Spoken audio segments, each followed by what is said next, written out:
સુરત મહાનગરપાલિકાનું વર્ષ 2024-25નું 8,718 કરોડનું રજૂ કરવામાં આવ્યું બજેટ. મનપા કમિશનર શાલિની અગ્રવાલે બજેટ રજૂ કર્યું.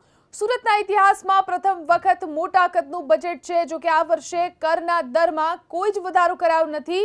વર્ષ 2024-25ના બજેટમાં કેપિટલ કામો પાછળ 4,127 કરોડનો ખર્ચ કરાશે. પાણી પુરવઠા વ્યવસ્થાના ભૌતિક માળખામાં વધારો કરવામાં આવશે. જૂન 2020માં સમાવિષ્ટ વિસ્તારો અને ગામડાઓમાં પાણી યોજનાઓ અમલી બનાવવામાં આવશે અને 1,722 કરોડના પાણી યોજના પાછળ સૂચિત કામો કરવામાં આવશે. આ સાથે જ ગટર ક્ષમતા વ્યવસ્થા વૃદ્ધિમાં પણ વધારો કરવામાં આવશે. આ વખતે સુરત મહાનગરપાલિકા તરફથી કોઈ પણ કરમાં દર વધારવામાં પ્રપોઝ કરવામાં આવ્યું નથી.